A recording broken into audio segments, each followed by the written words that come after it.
প্রচুর junk food খাচ্ছেন, দুপুরবেলা অফিসে পিজার অর্ডার, রাত্রিবেলায় বন্ধুদের সঙ্গে বার্গারের অর্ডার। আপনি কি জানেন বিপুল পরিমাণে জাঙ্ক ফুড যারা খায় তাদের একটা টেন্ডেন্সি থাকে ফ্যাটি লিভার হওয়ার, এবং এই ফ্যাটি লিভার যদি আনডায়াগনোজড আনডিটেক্টেড অবস্থায় বেশি দিন থাকে সেটা থেকে সিরোসিস অফ লিভার এবং আরো ভয়ঙ্কর সেটা থেকে লিভার ক্যান্সার হতে পারে। আজকে আমরা কথা বলবো লিভার ক্যান্সার নিয়ে। প্রথমে বলে রাখি লিভার ক্যান্সারের কি কি রিস্ক ফ্যাক্টর হয়।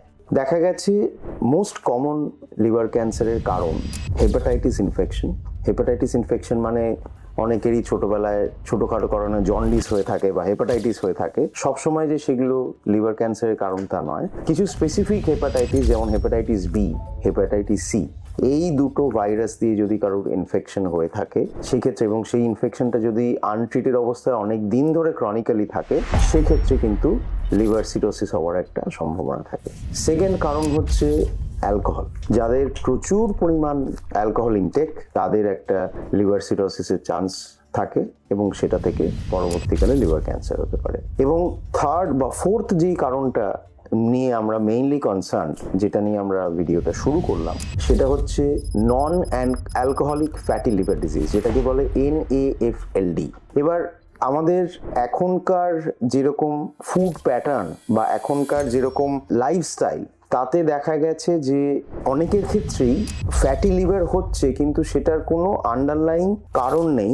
ধরুন অ্যালকোহল খেলে অনেক সময় ফ্যাটি ডিপোজিট হতে পারে, বা খুব বেশি ওবেসিটি আছে তাদের ক্ষেত্রে ফ্যাটি ডিপোজিট হতে পারে, কিন্তু এইগুলো নেই অথচ ফ্যাটি লিভার হচ্ছে। তার কিন্তু একটা মেজর কারণ লাইফস্টাইল এবং ফুডিং। তো এই ফ্যাটি লিভার ব্যাপারটা ইন ইটসেলফ একটা বড় রিস্ক ফ্যাক্টর সিরোসিস ডেভেলপ করার জন্য। কেন? কারণ যখনই লিভারের যে সেলগুলো, সেই সেলগুলোর মধ্যে যখন ফ্যাটের পরিমাণ বেড়ে যায় তখন সেই সেলগুলোর মধ্যে একটা ইনফ্লামেশন বা যাকে বলে reaction to that increased amount of fat, সেই ইনফ্লামেশন একটা তৈরি হয়। এবং সেই ইনফ্লামেশন তৈরি হওয়ার জন্য যেটা হয় যে আস্তে আস্তে সেই সেলের যে আর্কিটেকচার বা পুরো লিভারের যে আর্কিটেকচারটা, সেইটা আস্তে আস্তে চেঞ্জ হয়ে সিরোসিসের দিকে চলে যায়। সিরোসিস মানে কিছুই না, যেখানে আমাদের লিভারের নর্মাল আর্কিটেকচারটা চেঞ্জ হয়ে গিয়ে একটা নন ফাংশনাল আর্কিটেকচারে পরিণত হয়েছে, যেখানে ছোট্ট ছোট্ট নোডিউলস বা ছোট ছোট মানে আইল্যান্ড, যেখানে ধরুন লিভার সেল আছে কিন্তু সেগুলো খুব ভালো কাজ করছে না এবং ওভারঅল লিভারটা খুব শক্ত হয়ে যাচ্ছে, ছোট হয়ে যাচ্ছে, এই জিনিসটাকে বলে সিরোসিস। তো এই সিরোসিস ব্যাপারটা কিন্তু অনেক দিন ফ্যাটি লিভার থাকার জন্য ভীষণভাবেই হতে পারে। ইনফ্যাক্ট দেখা গেছে যে এখনকার দিনে একটা লার্জ চাঙ্ক অফ পেশেন্টস যারা আমাদের কাছে আসছেন লিভার ক্যান্সার নিয়ে, তাদের কিন্তু না হেপাটাইটিস বি হয়েছিল, না হেপাটাইটিস সি হয়েছিল, না তারা মদ্যপান করেন, কিন্তু তাদের সিরোসিস হয়েছে এবং তারপর লিভার ক্যান্সার হয়েছে। এবং এই কারণটার জন্যই এই জিনিসটার ব্যাপারে অ্যাওয়্যার থাকাটা খুব জরুরি। তারপরে আসি লিভার ক্যান্সার হলে তার সিমটম কি হয়। সাধারণত দেখা গেছে যে লিভার ক্যান্সার খুব বড় সাইজ হলে তখনই লিভার ক্যান্সার থেকে সিমটম শুরু হয়। যেমন ধরুন পেটের উপরের দিকে ব্যথা, বা যদি ধরুন লিভারের মধ্যে যে ক্যান্সারাস মাস যেটা আছে, সেই মাসটা অনেক সময় কি আমাদের বাইল যেই রাস্তাগুলো দিয়ে যায়, বাইল ডাক্ট, সেই বাইল ডাক্টগুলোকে অনেক সময় চেপে দিতে পারে, যার জন্য বিলিরুবিন লেভেলটা বাড়তে পারে। যদিও সেটা খুব অ্যাডভান্স ক্ষেত্রে হয়। মোস্ট অফ দ্য টাইমস যেটা লিভার ক্যান্সার ধরা পড়ে সেটা হচ্ছে যাদের ধরুন লিভার সিরোসিস আছে এবং সিরোসিসের চিকিৎসা চলছে, সেই সিরোসিস থাকাকালীন অনেক সময় কেউ ধরুন আলট্রাসোনোগ্রাফি করলো বা MRI করলো দেখার জন্য লিভারের কি কন্ডিশন, সেখানে হয়তো দেখা গেল যে লিভারের মধ্যে একটা জায়গা আপনার ক্যান্সারাস হয়ে গেছে। তো যখনই এরকম আমরা সিচুয়েশন পাই যেখানে অন্য কোনো একটা কারণে স্ক্যান করতে গিয়ে দেখা গেছে লিভারের মধ্যে একটি ক্যান্সারাস মাস হয়ে বসে আছে, বা ধরুন কেউ সিমটম এরকম নিয়ে এলেন যে পেটের ওপর দিকে ডান দিকটায় খুব বেশি ব্যথা হচ্ছে, টেস্ট করে দেখা গেল যে লিভারের মধ্যে একটা বড় মাস বসে আছে, তখন আমাদের দেখতে হয় যে এই যে বড় যেই টিউমার বলুন বা ক্যান্সার বলুন বা যেটাই দেখে মনে হচ্ছে স্ক্যানে, সেটা আদেও লিভার থেকেই শুরু হয়েছে নাকি অন্য কোনো অর্গ্যান থেকে লিভারে স্প্রেড করেছে। কারণ এটা জানাটা কেন জরুরি, কারণ দুটোর কিন্তু চিকিৎসা টোটালি আলাদা, দুটোর স্টেজও আলাদা। সেক্ষেত্রে আমাদের যেটা করতে হয়, কিছু ব্লাড টেস্ট কিছু স্ক্যান এবং কিছু কিছু ক্ষেত্রে বায়োপসির হেল্প নেওয়ার দরকার পড়তে পারে। ব্লাড টেস্ট বলতে একটি ব্লাড টেস্ট খুব কমনলি করা হয় লিভার ক্যান্সার ডায়াগনোসিস করতে হলে, সেটাকে বলে আলফা ফিটোপ্রোটিন লেভেল বা AFP লেভেল সেরামে। এবং আরেকটি ব্লাড টেস্ট আছে যেটা রিসেন্টলি খুব বেশি ইউজ হয়, রিসার্চে দেখা গেছে যেটি সেটা আরো বেশি সেন্সিটিভ, সেটা হচ্ছে পিভকা বলে, PIVKCA। তো এই AFP আর পিভকা এই দুটো ব্লাড টেস্ট আমাদের একটা ইনডাইরেক্ট ইন্ডিকেশন দেয় যে এটা একটা লিভার ক্যান্সার হতে পারে। সাধারণত লিভার ক্যান্সার হলে এই ব্লাড টেস্টের মাত্রা অনেক বেশি থাকে। সেরকমই কিছু স্ক্যান হয়, যেমন ধরুন সিটি স্ক্যান বা MRI স্ক্যান। সেই স্ক্যানের মধ্যে ক্যারেক্টারিস্টিক্স দেখে আমরা বুঝতে পারি যে এটা লিভার ক্যান্সার হওয়ার সম্ভাবনা আছে। এবং যদি এই দুটোর পরেও আমাদের যথেষ্ট পরিমাণ ডাউট থাকে যে এটা লিভার ক্যান্সার কিনা, তখন আমাদের বায়োপসির হেল্প নিতে হয়। এবার তাহলে কি হলো, আমরা প্রথমে ডায়াগনোসিস করলাম যে হ্যাঁ এটা একটি লিভার ক্যান্সার, এবং দেখে নিলাম যে এটা শরীরের অন্য কোথাও স্প্রেড করেছে কিনা, সেটার জন্য ওই স্ক্যান থেকেই সেই অ্যান্সারটা আমরা পাই, এবং সেটাকে দরকার পড়লে কনফার্ম করলাম আমরা বায়োপসি করে। এবারে আসি চিকিৎসা।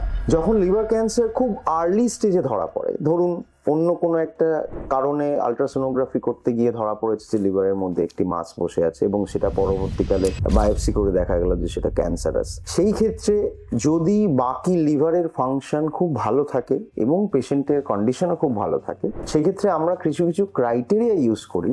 যেই ক্রাইটেরিয়াগুলো যদি পেশেন্ট ফিট করে, তাহলে লিভার ট্রান্সপ্লান্টেশন করে জিনিসটাকে কিন্তু সারানো যায়। লিভার ট্রান্সপ্লান্টেশন করার কিছু স্পেসিফিক ক্রাইটেরিয়া আছে, সেই ক্রাইটেরিয়া হলে তবেই কিন্তু লিভার ট্রান্সপ্লান্ট সাকসেসফুল হয়।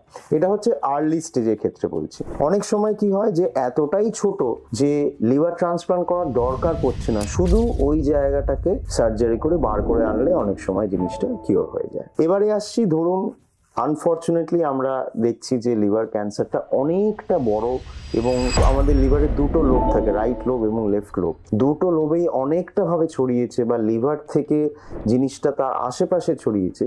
তখন কিন্তু আর লিভার ট্রান্সপ্লান্ট বা সার্জারির কোনো অপশন থাকে না। এমন নয় যে করার দরকার পড়ে না, আমি সেটা বলবো না, কিন্তু অপশন থাকে না, কারণ এই সব সিচুয়েশনে লিভার ট্রান্সপ্লান্ট বা সার্জারি করে কোনো বেনিফিট হয় না। এই ক্ষেত্রে আমাদের দু রকম চিকিৎসার হেল্প নিতে হয়। একটাকে বলে লোকাল থেরাপি। লোকাল থেরাপি মানে কি, ধরুন আজকে লিভার ক্যান্সারটা হয়েছে এবং সেটা শুধু লিভারের মধ্যেই রেস্ট্রিক্টেড আছে, লিভার থেকে অন্য কোনো অর্গানে ছড়ায়নি, সেক্ষেত্রে একটা লোকাল থেরাপি নাম, যার নাম হচ্ছে টেস বা টেয়ার, TACE টেস বা TARE টেয়ার। এই টেস বা টেয়ারে কি করা হয় যে আমাদের ক্যান্সার সেলগুলো তো নিউট্রিশন পায় ব্লাড থেকে, তো যেই ব্লাড ভেসেলগুলো এই পুরো লিভারটাকে নিউট্রিশন দিচ্ছে এবং ক্যান্সার সেলগুলোকে বাড়ানোতে হেল্প করছে, সেই ব্লাড ভেসেলের মধ্যে গিয়ে একটি স্পেশাল টাইপের কেমোথেরাপি বা একটি স্পেশাল টাইপের রেডিও ফার্মাসিউটিক্যাল দেওয়া হয়, যেগুলো ওই ক্যান্সারাস এরিয়াগুলোতেই যায় এবং সেইখানেই অ্যাকশনটা করে, পুরো শরীরে তার ডোজ খুব কম হয়। এটাকে বলে লিভার ডাইরেক্টেড থেরাপি বা লোকো রিজিওনাল থেরাপি। এবার ধরুন জিনিসটা আরো সিভিয়ার হয়ে গেছে, যেখানে লিভার থেকে বেরিয়ে অন্যান্য অর্গানে চলে গেছে, ধরুন লিভারের বাইরে লিম্ফ নোডে চলে গেছে বা লাংসে চলে গেছে বা অন্যান্য অর্গানে চলে গেছে, হাড়ে চলে গেছে, তখন কিন্তু সার্জারি করেও কোনো লাভ হয় না। এবং এই যেটা বললাম যে লোকো রিজিওনাল থেরাপি, এইটা করেও কোনো লাভ হয় না, কারণ জিনিসটা তো ছড়িয়ে গেছে বাইরে, শুধু একটা জায়গা ট্রিট করে তো আমার কোনো লাভ নেই। তখন আমাদের ট্রিট করতে হয় দু রকম পদ্ধতিতে। সবচেয়ে ভালো পদ্ধতি হচ্ছে ইমিউনোথেরাপি। দেখা গেছে যে 3 রকমের ইমিউনোথেরাপি আছে, সেগুলো কিছুই না, একটি ওষুধ যেটা স্যালাইনের মধ্যে গুলে দিতে হয়, রেগুলার ইন্টারভালে দিয়ে যেতে হয়, এবং যতদিন সেটা দিয়ে জিনিসটা কন্ট্রোল থাকছে ততদিন কন্টিনিউ করতে হয়। দ্বিতীয় উপায় হচ্ছে, যদি কারোর পক্ষে ইমিউনোথেরাপি খরচা বহন করা সম্ভব হচ্ছে না, তাদের ক্ষেত্রে কিছু ট্যাবলেট আছে, এই ট্যাবলেটের মাধ্যমেও অনেক সময় আমরা এই ধরনের লিভার ক্যান্সারকে কিছুদিন যাবত আটকে রাখতে পারি। লিভার ক্যান্সারের পেশেন্টদের সার্ভাইভাল রেট, বিশেষ করে অ্যাডভান্স লিভার ক্যান্সারের সার্ভাইভাল রেট খুবই কম। আগেকার দিনে ছিল, যখন আমাদের কাছে কোনো চিকিৎসা ছিল না, তখন খুব বেশি থেকে 6 মাস থেকে 8 মাস মতন লাইফ স্প্যান ছিল অ্যাভারেজ। কিন্তু এখন এই নতুন ইমিউনোথেরাপিস যেগুলো এসেছে, তাতে দেখা গেছে যে কিছু কিছু ক্ষেত্রে অ্যাভারেজ সার্ভাইভাল অলমোস্ট 18 থেকে 20 মাস অবধিও হয়েছে, এবং কিছু কিছু পেশেন্ট অলমোস্ট 2 বছর অবধিও বেঁচে আছেন। তো যত ট্রিটমেন্টের উন্নতি হচ্ছে সার্ভাইভাল রেটটাও ক্রমশ বাড়ছে এবং আমরা পেশেন্টদেরকে আরো বেশি দিন ধরে বাঁচিয়ে রাখা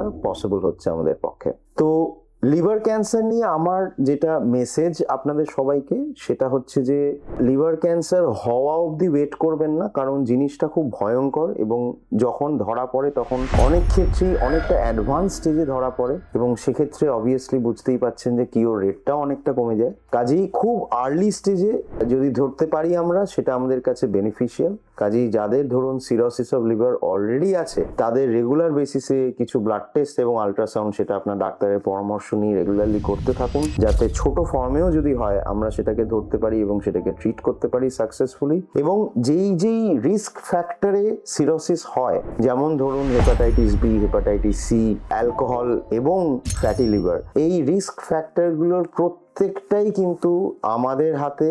আমরা এগুলো কন্ট্রোল করব কিনা সেই পুরো ডিসিশনটাও কিন্তু আমাদের হাতে। কাজেই আমরা যদি সেই রিস্ক ফ্যাক্টরগুলোকে কমপ্লিটলি কন্ট্রোল করতে পারি ডাক্তারের সাহায্যে, ডাক্তারি পরামর্শের সাহায্যে, আমার মনে হয় ইনসিডেন্স অফ লিভার ক্যান্সার অনেকটাই কমানো যাবে এবং তাতে আমাদের অবভিয়াসলি লাইফ এক্সপেক্টেন্সি অনেকটাই ইমপ্রুভ করবে। ধন্যবাদ।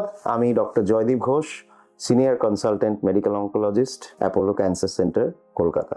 যদি এই ভিডিওটা আপনার কাছে ইনফরমেটিভ হয়ে থাকে তাহলে আমাদের চ্যানেলটি সাবস্ক্রাইব করুন, ভিডিওটি লাইক করুন, আপনজনদের সঙ্গে, বন্ধুদের সঙ্গে শেয়ার করুন এবং নতুন আরো ভিডিওজের ইনফরমেশন পেতে গেলে বেল আইকনটি প্রেস করুন। Thank you.